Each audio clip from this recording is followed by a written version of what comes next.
Hello മക്കളെ. So നമ്മൾ ഈ വീഡിയോയിൽ നമ്മൾ നോക്കാൻ പോകുന്നത് നമ്മളുടെ SCRT മോഡൽ ക്വസ്റ്റ്യൻ പേപ്പറിൻ്റെ 6ാമത്തെ ചാപ്റ്റർ അല്ലേ. ഏതാണ് 6ാമത്തെ ചാപ്റ്റർ? EMI ആണ് അല്ലേ, ഇലക്ട്രോ മാഗ്നറ്റിക് ഇൻഡക്ഷൻ, അതാ വൈദ്യുത കാന്തിക പ്രേരണം ഇൻ ഡെയിലി ലൈഫ് എന്നുണ്ട് അല്ലേ. സോ ഈ ചാപ്റ്ററിലെ ഇമ്പോർട്ടൻ്റ് ആയിട്ടുള്ള ക്വസ്റ്റ്യൻസ് ആണ് നോക്കാൻ പോകുന്നത് അല്ലേ. സോ നിങ്ങൾക്കറിയാം ഇത് കുറച്ച് ഇമ്പോർട്ടൻ്റ് ആയിട്ടുള്ള ചാപ്റ്റർ ആണ്. ഇതിൽ ഇക്വേഷൻസ് ഏതൊക്കെയാണെന്ന് ചോദിച്ചാൽ ആകെ 2 ഇക്വേഷൻ മാത്രം ഇതിൽ അറിഞ്ഞാൽ മതി. ഏതൊക്കെയാണ് ഇക്വേഷൻ ഞാൻ ആദ്യം ഒന്ന് പറയാം, എന്നിട്ട് ചാപ്റ്ററിലോട്ട് കിടക്കാം അല്ലേ. സോ ഇതിൽ നമുക്കറിയേണ്ട ഇക്വേഷൻസ് ഇതൊക്കെയാണ്, ശ്രദ്ധിച്ചോളൂ. ആദ്യം തന്നെ നമുക്ക് ട്രാൻസ്ഫോമറുമായി ബന്ധപ്പെട്ടുള്ള ഇക്വേഷൻ ആണ് ഇതിൽ ഏറ്റവും ഇമ്പോർട്ടൻ്റ് ആയിട്ടുള്ള ഇക്വേഷൻ. ഏതാണ് ഇക്വേഷൻ? ഞാൻ ഒറ്റ ഇക്വേഷൻ ആയിട്ട് അത് പറയുകയാണെങ്കിൽ എനിക്കിങ്ങനെ പറയാം, NS by NP അല്ലേ. നിങ്ങൾ ചിലപ്പോൾ നേരെ തിരിച്ചായിട്ടായിരിക്കും പഠിച്ചിട്ടുണ്ടാവുക. ഏത് രൂപത്തിൽ പഠിച്ചാലും ഒരു പ്രശ്നമില്ല കേട്ടോ. തിരിച്ചിട്ടാലും മറിച്ചിട്ടാലും നിങ്ങൾക്ക് ഒരേ രൂപത്തിൽ ഇക്വേഷൻ വന്നാൽ മതി അല്ലേ. So NP by NS is equal to VP by VS is equal to IS by IP ആണല്ലോ. ഇങ്ങനെയാണ് നമ്മളുടെ ഇക്വേഷൻ. നമ്മൾ ട്രാൻസ്ഫോമേഴ്സ് ഇക്വേഷൻ അഥവാ ട്രാൻസ്ഫോമേഴ്സ് സമവാക്യം എന്നൊക്കെ വിളിക്കാം അല്ലേ. ഇതിൽ ഓരോന്നും ആരാണ് എന്ന് നമുക്ക് അറിയണ്ടേ. സോ നമുക്ക് ആദ്യം നോക്കാം, ഓരോന്നും ആരാണെന്ന് നമുക്ക് ജസ്റ്റ് ഒന്ന് നോക്കാം അല്ലേ. സോ ഓരോന്നും ആരാണെന്ന് ചോദിച്ചാൽ ആരാണ് ഇവിടെ? NP. NP എന്ന് പറഞ്ഞാൽ number of turns in primary അല്ലേ. പ്രൈമറിയിലെ ചുറ്റുകളുടെ എണ്ണം ആണല്ലോ. അടുത്തത് എന്താണ്? NS ആണ് അല്ലേ. NS എന്ന് പറഞ്ഞാൽ എന്താ? നമ്പർ ഓഫ് ടേൺസ്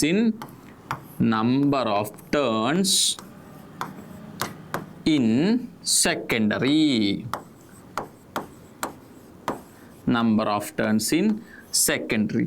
ഇനി അടുത്തത് ആരാണ്? VP ആണ് അല്ലെ. VP എന്ന് പറഞ്ഞാൽ എന്താ? നമുക്കറിയാം വോൾട്ടേജ് ഇൻ പ്രൈമറി ആണ് VP അല്ലേ. Voltage in primary, voltage in primary ആണല്ലോ. അടുത്ത VS ആണ്. VS എന്താണ്? Voltage in secondary, voltage in secondary. അടുത്തത് എന്താണ്? IS ആണ് അല്ലേ. IS എന്താണ്? കറണ്ടിനാണ് നമ്മൾ I എന്ന് കൊടുക്കുക അല്ലേ. സോ കറണ്ട് ഈക്വൽ ടു ആണ് കേട്ടോ നമ്മൾ ഉദ്ദേശിച്ചത്.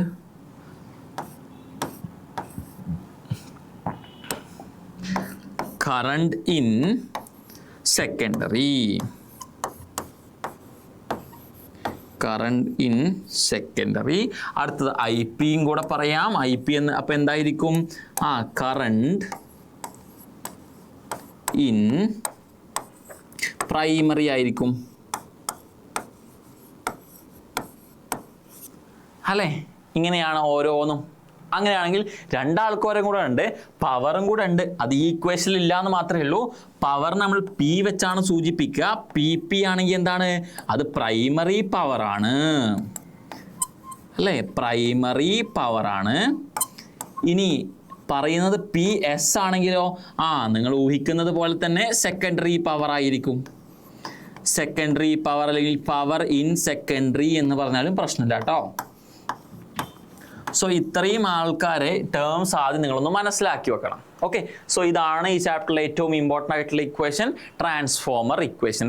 ആകെ ഈ ഒരു ഇക്വേഷൻ മാത്രം മതി. ഒരു ഇക്വേഷനും കൂടെ നമുക്ക് വേണമെങ്കിൽ സഹായത്തിനായിട്ട് പറയാം. അത് ഈ ഇക്വേഷൻ ആണ്. Power P equal to IV എന്ന് പറയുന്ന ഈ equation. Okay. P equal to IV അല്ലേ. സോ അങ്ങനെയാണെങ്കിൽ നമുക്കിനി ക്വസ്റ്റ്യൻസിലൂടെ പോയാലോ. സോ എന്താണ് ഒന്നാമത്തെ ക്വസ്റ്റ്യൻ പറയണത് നമുക്ക് നോക്കാം. നോക്കി നോക്കൂ. ഒന്നാമത്തെ ക്വസ്റ്റ്യൻ മാച്ച് ദ ഫോളോയിങ് അല്ലേ. എന്താണ്? AC generator, DC generator, loud speaker, transformer അല്ലേ. ഈ ചാപ്റ്റർ പഠിക്കുമ്പോൾ തന്നെ നമുക്ക് മനസ്സിലാവണം AC ജനറേറ്ററിലുള്ള ആളാണ് സ്ലിപ്പ് റിങ് അല്ലേ. DC ജനറേറ്ററിലും DC മോട്ടറിലും ഉള്ള ആളാണ് സ്പ്ലിറ്റ് റിങ് അല്ലേ. സോ ഒന്നാമത്തേതെന്ന് പറഞ്ഞാൽ 4ാമത്തതാണ്. സോ 1 എന്ന് പറഞ്ഞാൽ ഒന്നാമത്തേത് എന്ന് പറയുന്നത് നമ്മൾ എത്രാമത്തെ കൊടുക്കുന്നത്? 4ാമത്തെ. ഒന്നാമത്തെ നമ്മൾ കൊടുക്കുന്നത് നാലാമത്തെ ആയിട്ടാണ്. ആണല്ലോ. അടുത്ത രണ്ടാമത്തെ DC ജനറേറ്റർ അല്ലേ, DC ജനറേറ്റർ. അപ്പോൾ എന്താണ് അത്? സ്പ്ലിറ്ററിംഗ് മൂന്നാമത്തെ. സോ രണ്ടാമത്തത് എന്ന് പറഞ്ഞാൽ 3 പോവും. ഇനി അടുത്തതോ മൂന്നാമത്തെ ലൗഡ് സ്പീക്കർ. ലൗഡ് സ്പീക്കർ ഏതാണ് പ്രിൻസിപ്പിൾ? നമുക്കറിയാം മോട്ടോർ തത്വമാണ്, മോട്ടോർ പ്രിൻസിപ്പിളാണ് അല്ലേ. സോ മൂന്നാമത്തെ എന്ന് പറഞ്ഞാൽ 2 പോവും. അടുത്തതോ ട്രാൻസ്ഫോമർ ആണ്. ട്രാൻസ്ഫോമറിന്റെ പിന്നിലുള്ള പ്രിൻസിപ്പിൾ എന്താ? മ്യൂച്വൽ ഇൻഡക്ഷൻ ആണ് അല്ലേ. ട്രാൻസ്ഫോമറിന്റെ പിന്നിലുള്ള പ്രിൻസിപ്പിളാണ് മ്യൂച്വൽ ഇൻഡക്ഷൻ. അപ്പം നേരെ സിമ്പിളായിട്ട് നാലാമത്തെ ഒന്നാമത്തതായിട്ട് മാറും അല്ലേ. എല്ലാം നേരെ തിരിച്ചിടുന്ന കേസ് ആണല്ലോ. പണ്ടത്തെ പോലെയല്ല, പണ്ട് മാച്ച് ദ ഫോളോയിങ് 4 മാർക്കിനൊക്കെ വന്നിരുന്നു അല്ലേ. ഇപ്പോൾ മാച്ച് ദ ഫോളോയിങ് 1 മാർക്കിനാണ് വരിക. എങ്ങനെ 1 മാർക്കിന് വരിക? നിങ്ങൾ ഇത്ര എഴുതൂലേ, ഇത് ഓപ്ഷൻസ് ആയിട്ട് തരും അല്ലേ. അപ്പോൾ നിങ്ങൾക്ക് എത്ര മാർക്ക് കിട്ടുമോ? 1 മാർക്കേ കിട്ടൂ. പണ്ടൊക്കെ 4 മാർക്കിനായിരുന്നു അല്ലേ. സോ നമുക്ക് ഇത് വളരെ സിമ്പിൾ ആയിട്ടൊരു ക്വസ്റ്റ്യൻ ആണ്. അടുത്ത ക്വസ്റ്റ്യനിലോട്ട് പോയാലോ. അടുത്ത ക്വസ്റ്റ്യൻ എന്താ പറയുന്നത് നോക്കൂ. An electric current is not continuously produced through the secondary coil when the switch is turned on. Explain why. ആദ്യം തന്നെ ചോദിച്ചേക്കുന്നത് ഇങ്ങനെയാണ്. സ്വിച്ച് ഓൺ ചെയ്യുമ്പോൾ സെക്കൻഡറി കോയിലൂടെ തുടർച്ചയായി വൈദ്യുതി പ്രവാഹം ഉണ്ടാകാത്തതിന് കാരണം എന്താണ്? വിശദീകരിക്കുക എന്നാണ് പറഞ്ഞിട്ടുള്ളത്. ആലോചിച്ച് നോക്കൂ. ആദ്യം ചോദിക്കട്ടെ, ഇതിൽ ഏതാ പ്രൈമറി ഏതാ സെക്കൻഡറി? അതെങ്ങനെ മനസ്സിലാക്കാം? ആലോചിച്ച് നോക്കൂ. പ്രൈമറിയിൽ ആരുണ്ടായിരിക്കും? ബാറ്ററി ഉണ്ടായിരിക്കും. അങ്ങനെ ആലോചിച്ചാൽ മതി അല്ലേ. ഇവിടെ ബാറ്ററി ഇല്ലേ. സോ ഇതാണ് എന്ത്? പ്രൈമറി. ഓക്കെ, ഇതാണ് പ്രൈമറി അഥവാ പ്രൈമറി കോയിൽ ആണല്ലോ. അപ്പോൾ ഇതായിരിക്കും സ്വാഭാവികമായിട്ട് സെക്കൻഡറി. ഇനി അവർ പറയുന്നത് എന്താണെന്നറിയോ? സ്വിച്ച് ഓൺ ചെയ്യുമ്പോഴേ സെക്കൻഡറിയിൽ തുടർച്ചയായിട്ട് കറണ്ട് ഇല്ല. അതെന്തായിരിക്കും കാരണം? ഇത് ഏത് പ്രിൻസിപ്പിളിൻ്റെ അടിസ്ഥാനത്തിലുള്ള ചോദ്യം നിങ്ങൾക്കറിയോ? ഇത് മ്യൂച്വൽ ഇൻഡക്ഷനുമായി ബന്ധപ്പെട്ട ചോദ്യമാണ്. മ്യൂച്വൽ ഇൻഡക്ഷൻ എന്താ പറയുന്നത്?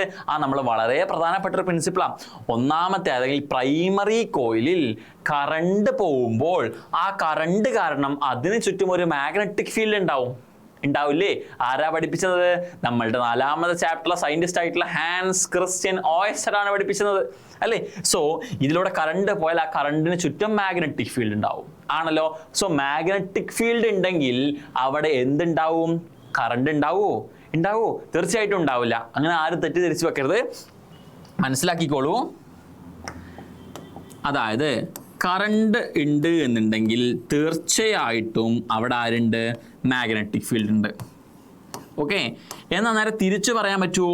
മാഗ്നറ്റിക് ഫീൽഡ് ഉണ്ട് എന്നുണ്ടെങ്കിൽ കറണ്ട് ഉണ്ട് എന്ന് പറയാൻ പറ്റുമോ? പറ്റില്ല. പിന്നെന്താണ്? മാഗ്നറ്റിക് ഫീൽഡിൽ ചേഞ്ച് ഉണ്ടെങ്കിലാണ് കറണ്ട് ഉണ്ടെന്ന് പറയാൻ പറ്റുക. സോ നമ്മൾ എന്ത് പറയും? ചേഞ്ച് ഇൻ മാഗ്നറ്റിക് ഫീൽഡ് ആണ് എന്തുണ്ടാക്കുന്നത്? കറണ്ട് ഉണ്ടാക്കുന്നത്. ആലോചിച്ച് നോക്കൂ. ഇവിടെ കറണ്ട് ഫ്ലോ ചെയ്യും. കാരണം എന്താ? ബാറ്ററി ഉണ്ട്. ആ ബാറ്ററി കാരണം കറണ്ട് ഫ്ലോ ചെയ്യുന്നു. അത് കാരണം അതിന് ചുറ്റും മാഗ്നറ്റിക് ഫീൽഡ് ഉണ്ടാവുന്നു. മാഗ്നറ്റിക് ഫീൽഡ് ഉണ്ടായത് കൊണ്ട് അവിടെ കറണ്ട് ഉണ്ടാവണമെന്നില്ല. എന്ത് ചെയ്യണം? ചേഞ്ച് ചെയ്യണം. മാഗ്നറ്റിക് ഫീൽഡ് ചേഞ്ച് ചെയ്യണമെങ്കിൽ കറണ്ടും ചേഞ്ച് ചെയ്യണം. ഇത് എന്ത് കറണ്ടാണ് കൊടുക്കുന്നത്? ബാറ്ററിയിൽ കൊടുക്കുന്ന കറണ്ട് DC കറണ്ട് അല്ലേ. DC കറണ്ട് ചേഞ്ച് ചെയ്യില്ല. സോ അത് ചേഞ്ച് ചെയ്യാത്ത കറണ്ട് ആയതുകൊണ്ടാണ് ഇവിടെ കറണ്ട് ഇല്ലാത്തത്. കാരണം ഇവിടെ എന്താ കൊടുത്തേക്കാണ്? ബാറ്ററിയാണ് കൊടുത്തേക്കുന്നത്. സോ ഇതിന്റെ ആൻസർ എന്താണ്? Because in primary coil battery ബ്രാക്കറ്റിൽ DC current is provided. Okay, അതാണ് അതിൻ്റെ ഉത്തരം. ഇനി എന്താ അടുത്ത question? What change should be made in the primary circuit to ensure a continuous electric current in secondary coil? Secondary coil continuously current വരണമെന്നുണ്ടെങ്കിൽ ഇവിടെ continuously magnetic field change ചെയ്യണം. Continuously magnetic field change ചെയ്യണമെങ്കിൽ continuously കറണ്ടിന്റെ direction മാറണം. അപ്പൊ കറണ്ടിന്റെ direction മാറിക്കൊണ്ടിരിക്കുന്ന current ഏതാ? അത് AC കറണ്ട് അല്ലേ. സോ നമുക്ക് എന്താ ആൻസർ ആയിട്ട് പറയാൻ പറ്റുക?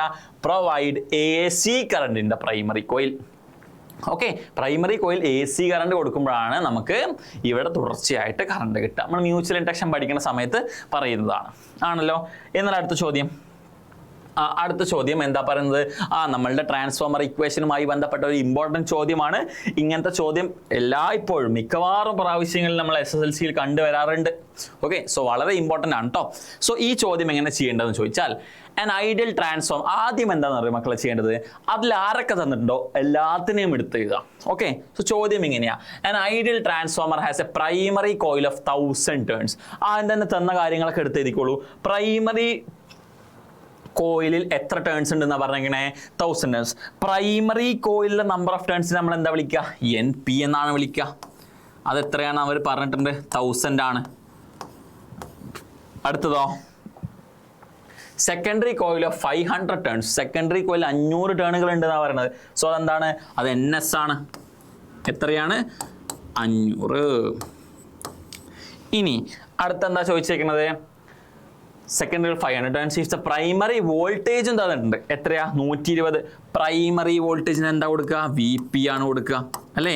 120 വോൾട്ട് ആണ്. ഇനി ക്വസ്റ്റ്യൻ ചോദിച്ചേക്കുന്നത് എന്താണ്?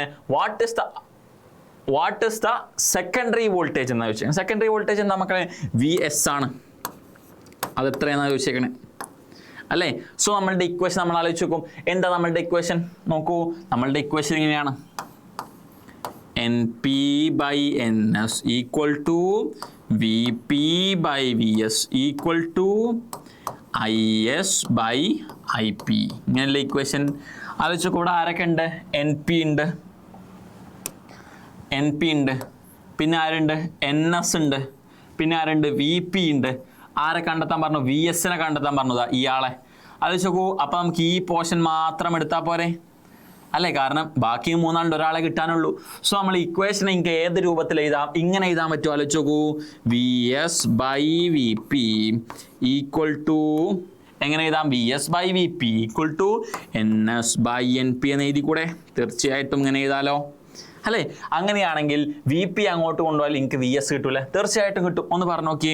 VS ഈസ് ഈക്വൽ ടു, ഇവിടെ ഓൾറെഡി NS ഉണ്ട്, ഇൻറ്റു VP അങ്ങോട്ട് പോയാൽ ഇൻറ്റു VP വരും, ഡിവൈഡഡ് ബൈ NP ആണല്ലോ. ഇനി ഇത്രയും ആൾക്കാർ ഇവിടെ ഉണ്ട്, ഒന്ന് കൊടുത്തു നോക്കിയേ, നിങ്ങൾക്ക് ആൻസർ അങ്ങ് കിട്ടും. നോക്കി നോക്കുക കേട്ടോ നമുക്ക്. So VS will be equal to NS. എത്ര NS? 500 ഇൻറ്റു VP എത്ര? 120 ഡിവൈഡഡ് ബൈ എത്രയാണ്? NP 1000. 3 പൂജ്യങ്ങളില്ലേ? 3 പൂജ്യങ്ങൾ കട്ട് ചെയ്തേ. 1 2 3 5 × 12 60 ആണ്. VS സമം 60 മാത്രമേ എഴുതരുത്, 60 വോൾട്ട് അല്ലേ? ഇങ്ങനെയാണ് നമുക്ക് ക്വസ്റ്റ്യൻ ആൻസർ. ഇനി B ക്വസ്റ്റ്യൻ എന്താ പറയുന്നത് നമുക്ക് നോക്കിയാലോ. What is the output power? Output എന്ന് പറഞ്ഞാൽ എന്താ മക്കളെ? ഔട്ട്പുട്ട് എപ്പോഴും സൂചിപ്പിക്കുന്നത് സെക്കൻഡറിനെയാണ്. ഇൻപുട്ട് എപ്പോഴും സൂചിപ്പിക്കുന്നത് പ്രൈമറിനെയാണ്. അങ്ങനെയുള്ള ഔട്ട്പുട്ട് പവർ ആണ് ചോദിച്ചിട്ടുള്ളത്. Of the transformer and input current is 5 ampere. ആലോചിച്ച് നോക്കൂ.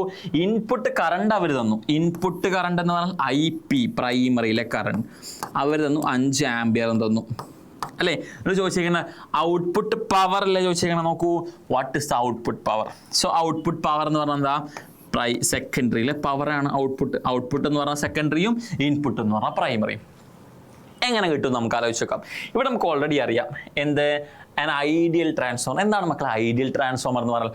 ഐഡിയൽ ട്രാൻസ്ഫോമർ എന്ന് പറഞ്ഞാൽ പവർ ലോസ് ഇല്ലാത്ത ട്രാൻസ്ഫോമറിനെ നമ്മൾ ഐഡിയൽ ട്രാൻസ്ഫോമർ എന്ന് പറയാം. പവർ ലോസ് ഇല്ല എന്ന് പറഞ്ഞാൽ എന്താ? പ്രൈമറിയിലെ പവർ തന്നെ ആയിരിക്കും സെക്കൻഡറിയിലെ പവർ അല്ലേ പറയുന്നത്? അപ്പൊ സെക്കൻഡറിയിലെ പവർ കിട്ടണമെങ്കിൽ നിങ്ങൾക്ക് പ്രൈമറിയിലെ പവർ തന്നെ ആയിരിക്കും. അങ്ങനെയാണെങ്കിൽ പവറിന്റെ ഇക്വേഷൻ എന്താ? Power P equal to IV അല്ലെങ്കിൽ VI എന്ന് പറഞ്ഞൂടെ? അങ്ങനെയാണെങ്കിൽ എനിക്ക് എങ്ങനെ കിട്ടും? ആലോചിച്ച് നോക്കൂ. പവർ എനിക്ക് വേണ്ട പവർ എവിടുത്തെ? സെക്കൻഡറിയിലെ പവർ ഈക്വൽ ടു പ്രൈമറിയിലെ പവർ ആണ് നമ്മൾ സമ്മതിച്ചതാണ് അല്ലേ? പ്രൈമറിയിലെ പവർ നിങ്ങൾക്ക് ഇക്വേഷൻ എങ്ങനെ കൊടുക്കാം? P ഈക്വൽ ടു VI അല്ലേ? So PP equal to VP into IP എന്ന് കൊടുക്കാൻ പറ്റുമോ? ആലോചിച്ച് നോക്കൂ. Power P equal to VI ആണെങ്കിൽ പ്രൈമറിയിലെ പവർ കിട്ടാൻ പ്രൈമറിയിലെ വോൾട്ടേജിൻ്റെ പ്രൈമറിയിലെ current PP equal to VP into IP. Simple അല്ലേ? കൊടുക്കാൻ പറ്റുമല്ലോ. അങ്ങനെയാണെങ്കിൽ VP എത്ര? VP നമ്മുടെ കയ്യിലുണ്ടല്ലോ 120 ആണ് അല്ലേ? IP നമ്മളുടെ കയ്യിലുണ്ടല്ലോ 5 ആംപിയർ. 5 തന്നെ അല്ലേടാ നമുക്ക് അവർ തന്നത്? 5 തന്നെയാണ്. അത് ചോക്കൂ, ഇൻറ്റു 5. അപ്പോൾ വളരെ സിമ്പിൾ ആണല്ലോ. 120 × 5 അത്രയാണ് 600 ആണ്. 600 ആണ് പവർ ഇൻ സെക്കൻഡറി അഥവാ ഔട്ട്പുട്ട് പവർ. 500 വാട്ട് പവറിൻ്റെ യൂണിറ്റ് വാട്ടാണ് അല്ലേ? സോ സിമ്പിൾ ആയിട്ടുള്ള ക്വസ്റ്റ്യൻ ആണ്. ഇക്വേഷൻ മാത്രം അറിഞ്ഞാൽ മതി. ഓക്കെ, അടുത്ത ക്വസ്റ്റ്യൻ എന്താ നോക്കൂ. അടുത്ത ക്വസ്റ്റ്യൻ പറയണത് what is the voltage at which electricity is generated in power stations in our country? അഥവാ നമ്മുടെ നാട്ടിൽ പവർ സ്റ്റേഷനുകളിൽ വൈദ്യുതി ഉൽപ്പാദിപ്പിക്കുന്നത് എത്ര വോൾട്ടിലാണ് എന്നാണ് ചോദ്യം, അല്ലേ? നമുക്കറിയാം പവർ സ്റ്റേഷൻ എന്ന് പറഞ്ഞാൽ എന്താണ്?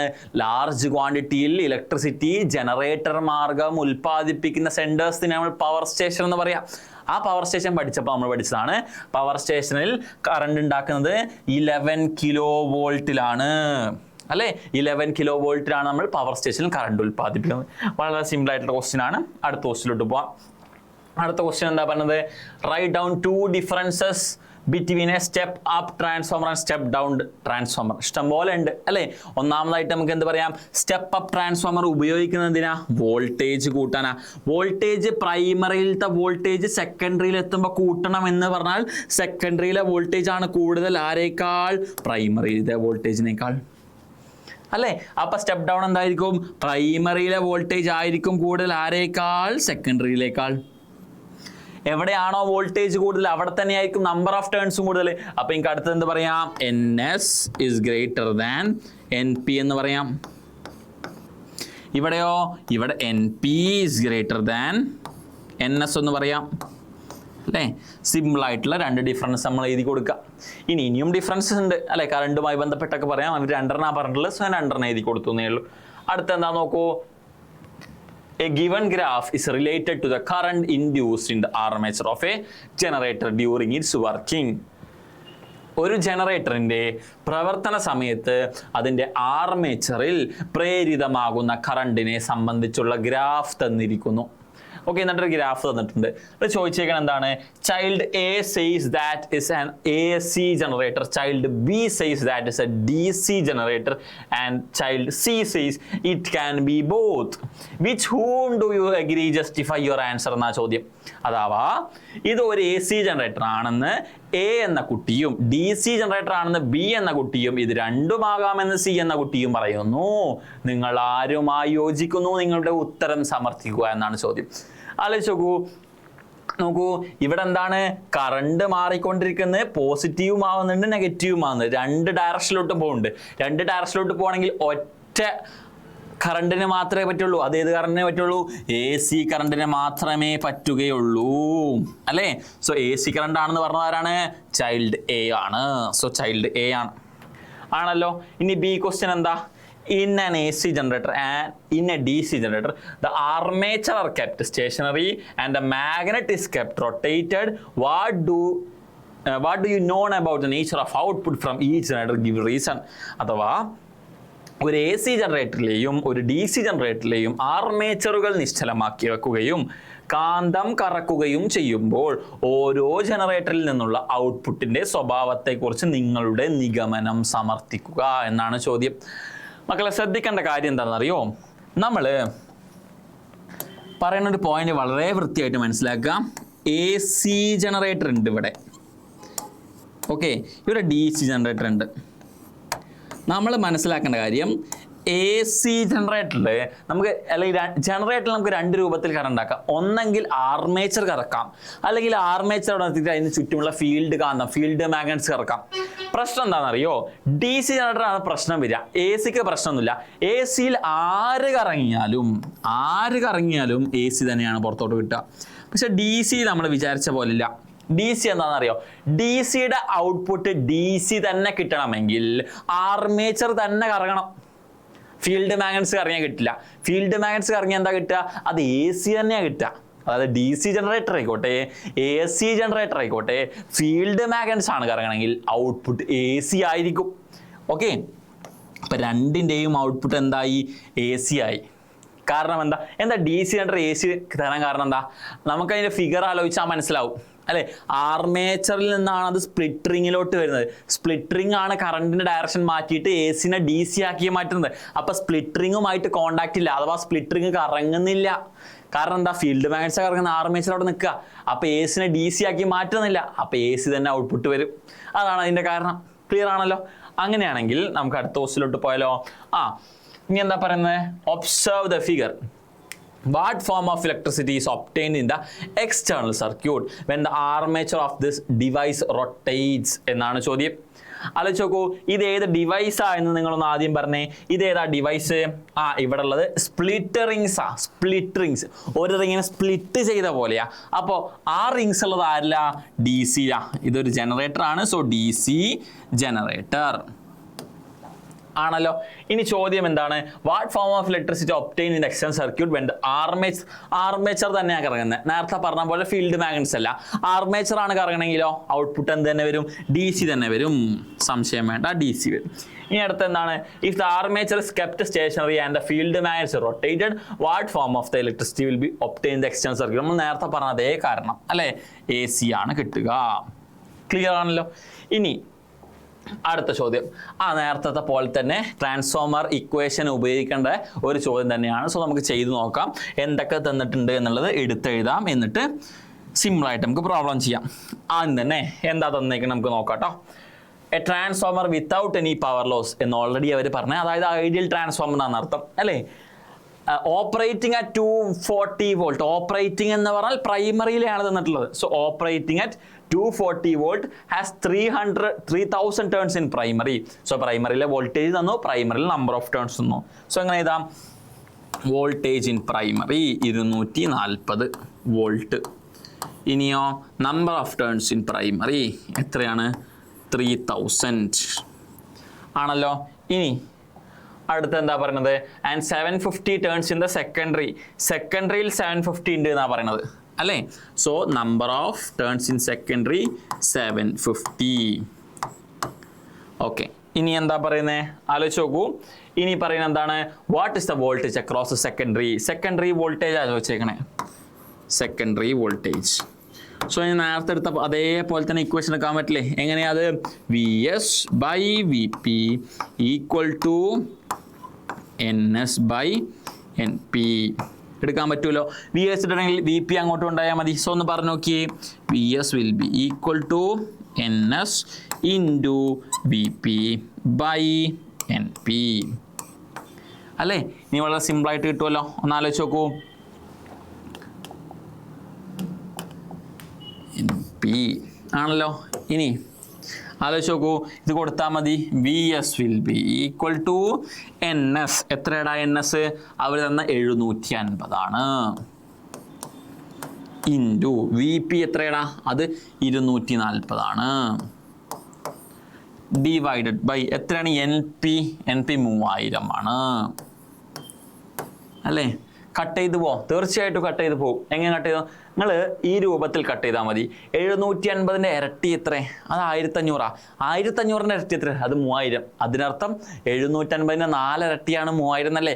സോ 750ഉം 3000ഉം കട്ട് ചെയ്താൽ അടിയിൽ 4 എന്ന് വരും ആണല്ലോ. സോ 4ഉം 240 വെട്ടിയാലോ? 24 6 4. അപ്പോൾ 240 64. So V S will be equal to 60 volt എന്നാണ് വരിക. 60 വോൾട്ട്. ക്ലിയർ ആണ്. ഇനി അടുത്ത ചോദ്യം എന്താ? If the power in the secondary is four 80 watt. Power in secondary അവർ തന്നേക്കണ അല്ലേ. പവർ ഇൻ സെക്കൻഡറി, സെക്കൻഡറിയിലെ പവർ അതായത് പി എസ് 480 വാട്ട്. ഓക്കെ, ഇനി എന്താ പറയണത്? What is the primary current. Primary കറണ്ടാണ് ചോദിച്ചിട്ടുള്ളത്, അതായത് ഐ പി ആണ് ചോദിച്ചിട്ടുള്ളത് അല്ലേ. സിമ്പിളായിട്ട് നമുക്ക് കണ്ടെത്താം. എങ്ങനെ കണ്ടെത്താം? ആലോചിച്ച് നോക്കൂ. നമുക്കൊരു ഐഡിയൽ ട്രാൻസ്ഫോമർ എന്നറിയാം. So power in primary will be equal to power in secondary ആണല്ലോ. സംശയമില്ല അതിൽ. ഇനി പവർ ഇൻ പ്രൈമറിക്ക് എനിക്ക് എന്ത് എഴുതാൻ പറ്റും? വി ഐ എന്ന് എഴുതാൻ പറ്റും. അത് പ്രൈമറിയിൽ അതുകൊണ്ട് വി പി ഐ പി എന്ന് എഴുതാൻ പറ്റും. തീർച്ചയായിട്ടും എഴുതാൻ പറ്റും അല്ലേ. അങ്ങനെയാണെങ്കിൽ എന്ത് എഴുതാൻ പറ്റും? നേരത്തെ പറഞ്ഞ പോലെ തന്നെ P equal to V I ആണ്. So P equal to V P into I P equal to P S. P S എത്രയാണ് തന്നിട്ടില്ലേ? 480 ആണ്. നമുക്ക് വേണ്ടത് എന്താണ്? ഐ പി ആണ് വേണ്ടത്. സോ വി പിനെ അങ്ങോട്ട് കൊണ്ടുപോയാലോ? I P will be equal to V, ഇതെത്രയാണ്? 480 ഉണ്ട്. ഡിവൈഡഡ് ബൈ എന്ന് വരും, കാരണം ഇവിടെ മൾട്ടിപ്ലിക്കേഷനാണ്. വി പി എത്ര തന്നിട്ടില്ലേ? 240 ആണ്. നോക്കടാ, 240ൻ്റെ ഇരട്ടിയല്ലേ 480. So I P will be equal to 2 ampere എന്ന് വരും, അഥവാ 2 ആംബിയർ എന്ന് വരും. ഓക്കെ, വളരെ സിമ്പിൾ അല്ലേടാ. സോ മനസ്സിലാക്കിയിട്ട് വേണം കാര്യങ്ങളൊക്കെ ചെയ്യാൻ വേണ്ടിയിട്ട്.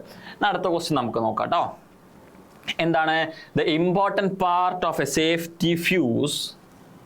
The important part of a safety fuse is a fuse wire. സംശയമില്ല അല്ലെ, സേഫ്റ്റി ഫ്യൂസ് എന്ന് പറഞ്ഞാൽ വളരെ ഇമ്പോർട്ടൻ്റ് ആയിട്ടുള്ളൊരു ഡിവൈസ് ആണ് നമുക്ക് ഈ ചാപ്റ്ററിൽ പഠിക്കാനുള്ളത്. What are the properties of fuse wire? എന്തൊക്കെയാണ് പ്രോപ്പർട്ടീസ് ഓഫ് ഫ്യൂസ്?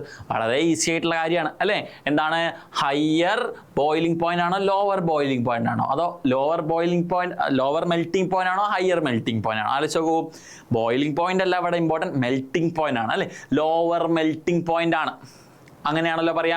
ഇനി അടുത്ത എന്താണ്, what is situation could lead to an excessive current that causes a fuse wire to melt? എങ്ങനെയൊക്കെ ഫ്യൂസ് വയർ മെൽറ്റ് ആവാം എന്നാണ് ചോദ്യം അല്ലേ. ഇത് വളരെ സിമ്പിൾ ആയിട്ടുള്ളൊരു ചോദ്യമാണ് അല്ലേ. നിങ്ങളൊന്ന് ആലോചിച്ച് നോക്കൂ, നിങ്ങളുടെ ടെക്സ്റ്റ് ബുക്കിലൊക്കെ ഉണ്ട്, നിങ്ങൾക്ക് സ്വന്തമായിട്ട് ചെയ്യാൻ പറ്റുമെങ്കിൽ നിങ്ങൾ ചെയ്യാം.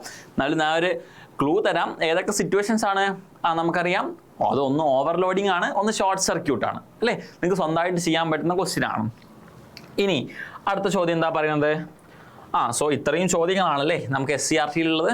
സോ നമ്മളുടെ SCRT ക്വസ്റ്റ്യൻ പേപ്പറിൽ 3 സെറ്റ് ക്വസ്റ്റ്യൻ പേപ്പറിലുള്ള എല്ലാ ചോദ്യങ്ങളും ഈ ചാപ്റ്ററിന്, അതായത് ഇലക്ട്രോ മാഗ്നറ്റിക് ഇൻഡക്ഷത്തെ എല്ലാ ചോദ്യങ്ങളും നമ്മൾ ചെയ്തിട്ടുണ്ട്. ഓക്കെ, സോ എല്ലാ ചോദ്യങ്ങളും നിങ്ങൾ സ്വന്തമായിട്ട് തന്നെ ചെയ്ത് നോക്കുക, നല്ല രീതിയിൽ തന്നെ പഠിക്കുക. ഓക്കെ, താങ്ക് യു കേട്ടോ.